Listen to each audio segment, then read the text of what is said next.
हम जो सोचते हैं कि जो भी ख्याल हमारे दिल में आता है, इसकी भी कोई ना कोई वजह ज़रूर होती है। वो ख्याल ऐसे ही नहीं आ जाता, दिल में अल्लाह की तरफ से ही होता है।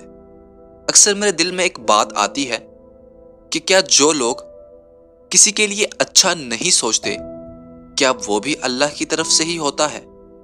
इसका जवाब फिर खुद ही मिल गया कि वो ख्याल शैतान डालता है। वो हमें अल्लाह से दूर करने के लिए करता है।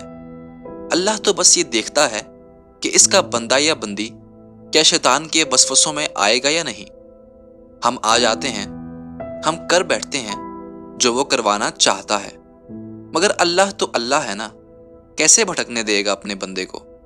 फिर डालता है वो ख्याल जिससे इंसान धीरे धीरे अल्लाह की तरफ पलटता है।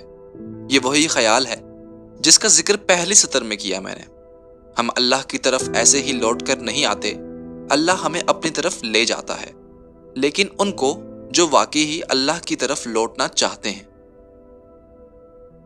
आज की वीडियो का इख्तिताम करते हैं। उम्मीद है आपको आज की वीडियो पसंद आई होगी। जाने से पहले वीडियो को लाइक करें, आई थिंक फर्स्ट को सब्सक्राइब करें और हमारे इंस्टाग्राम, फेसबुक और टिकटॉक के पेज को फॉलो करना हरगिज ना भूलिएगा। इसी के साथ आपसे इजाजत चाहेंगे। आप सबसे मुलाकात होगी अगली वीडियो में। तब तक के लिए अल्लाह हाफिज।